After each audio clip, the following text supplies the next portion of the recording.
राधे राधे भक्तों, आप सभी को पद्मिनी एकादशी की बहुत बहुत शुभकामनाएं। आज इस वीडियो में हम सुनने वाले हैं पद्मिनी एकादशी की व्रत कथा। अगर व्रत कथा अच्छी लगे तो वीडियो को लाइक और चैनल को सब्सक्राइब जरूर करें और कमेंट बॉक्स में राधे राधे लिखना बिल्कुल ना भूलें। तो चलिए शुरू करते हैं। धर्मराज युधिष्ठिर और भगवान श्री कृष्ण की दिव्य संवाद से प्रकट हुई पुरुषोत्तम मास की इस अत्यंत दुर्लभ और पुण्यदायिनी पद्मिनी एकादशी व्रत कथा। एक समय धर्मराज युधिष्ठिर ने भगवान श्री कृष्ण से विनम्र भाव से पूछा, हे जनार्दन, अधिक मास के शुक्ल पक्ष में आने वाली एकादशी कौन सी है, उसका महत्व क्या है और मनुष्य को उसका पालन किस प्रकार करना चाहिए। तब भगवान श्री कृष्ण मुस्कुराए और बोले, हे राजन, अधिक मास में आने वाली शुक्ल पक्ष की एकादशी पद्मिनी एकादशी कहलाती है। यह अत्यंत दुर्लभ, पुण्यदायी और भगवान विष्णु को अत्यंत प्रिय तिथि है। जो भक्त श्रद्धा, संयम और भक्ति के साथ इस व्रत का पालन करता है, उसके समस्त पाप नष्ट हो जाते हैं और अंत समय में उसे विष्णु लोक की प्राप्ति होती है। हे युधिष्ठिर, अब मैं तुम्हें इस एकादशी से जुड़ी वो अद्भुत कथा सुनाता हूँ जिसे एक समय महर्षि पुलस ने देवऋषि नारद जी को सुनाया था। भगवान श्री कृष्ण आगे बोले, एक समय नारद मुनि ने महर्षि पुलस जी से पूछा कि वह कौन सा महान राजा था जिसने अत्यंत शक्तिशाली और मायावी रावण को युद्ध में पराजित करके बंदी बना लिया था। तब पुलस ऋषि ने कहा, हे नारद, प्राचीन काल में महेशमती नगरी में एक महान प्रतापी राजा राज्य करते थे जिनका नाम कृतवीर्य था। उनके पास अपार धन, विशाल सेना और असीम वैभव था। उनकी अनेक रानियां थीं, लेकिन दुर्भाग्यवश उन्हें कोई संतान प्राप्त नहीं थी। पुत्र न होने के कारण उस राजा का मन सदैव दुखी रहता था। उन्होंने अनेक यज्ञ, दान और तपस्याएं की, परंतु उन्हें सफलता प्राप्त नहीं हुई। अंततः उन्होंने निश्चय किया कि वह अब कठोर तपस्या करके भगवान को प्रसन्न करेंगे। राजा कीर्तवीर्य ने अपना राजपाट मंत्रियों को सौंप दिया और वन की ओर प्रस्थान किया। उनकी प्रिय रानी पद्मावती, जो अत्यंत पतिव्रता और धर्मपरायण थी, उन्होंने भी अपने पति का साथ नहीं छोड़ा। राजसी सुख, आभूषण और वैभव त्याग कर वे भी अपने पत्नी के साथ वन में चली गईं।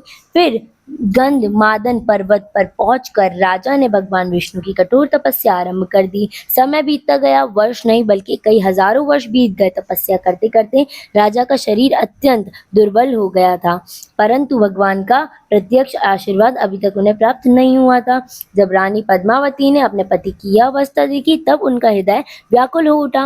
वे सोचने लगी कि ऐसा कौन सा उपाय किया जाए जिससे भगवान शीघ्र प्रसन्न हो। इसकी चिंता में वह महान पतिव्रता तपस्विनी माता अनुसुया के आश्रम में पहुंची। वहां जाकर उन्होंने विनम्रता से कहा, हे माता, मेरे पति अनेक वर्षों से भगवान की कठोर तपस्या कर रहे हैं, फिर भी उन्हें अभी तक कोई वरदान प्राप्त नहीं हुआ है। कृपा करके मुझे ऐसा कोई उपाय बताइए जिससे भगवान श्री हरि प्रसन्न हो जाएं और हमें एक तेजस्वी पुत्र की प्राप्ति हो। रानी की करुण वाणी सुनकर माता अनुसुईया ने कहा, हे पुत्री, अधिक मास के शुक्ल पक्ष में आने वाली पद्मिनी एकादशी अत्यंत प्रभावशाली और दुर्लभ व्रत है। अगर तुम श्रद्धा और नियम पूर्वक इस व्रत का पालन करोगी, रात्रि में जागरण कर भगवान विष्णु का स्मरण करोगी, तो भगवान अवश्य प्रसन्न होंगे। माता अनुसुईया ने उन्हें व्रत की संपूर्ण विधि बतलाई। तब रानी पद्मावती ने पूर्ण श्रद्धा और भक्ति के साथ पद्मिनी एकादशी का व्रत किया। उन्होंने उपवास रखा, रात्रि भर भगवान के नाम का कीर्तन किया और मन, वचन तथा कर्म से स्वयं को प्रभु की भक्ति में समर्पित कर दिया। उनकी अटूट श्रद्धा और पतिव्रता धर्म से भगवान श्री हरि विष्णु अत्यंत प्रसन्न हुए। अचानक वहां दिव्य प्रकाश प्रकट हुआ और स्वयं भगवान विष्णु उनके सामने प्रकट हो गए। भगवान को सामने देखकर रानी पद्मावती भाव विभोर हो उठी।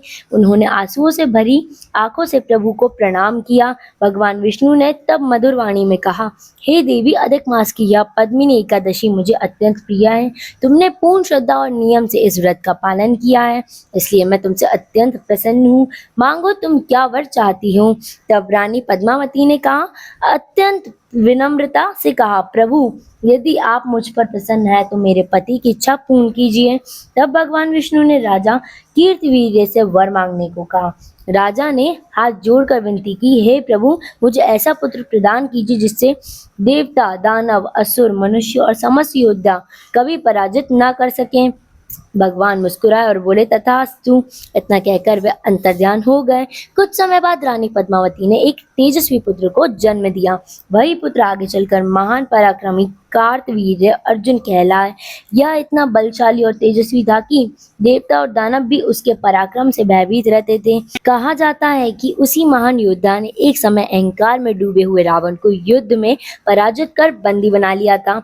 भगवान श्री कृष्ण ने कथा समाप्त करते हुए कहा, हे युधिष्ठिर, जो मनुष्य श्रद्धा, नियम और भक्ति के साथ पद्मिनी एकादशी का व्रत करता है उसके जीवन के सभी दुख दूर हो जाते हैं। उसे सुख, सौभाग्य, समृद्धि, संतान और अंत में भगवान के धाम की प्राप्ति होती है। और यह एकादशी मनुष्य के जीवन को पवित्र और सफल बनाने वाली है।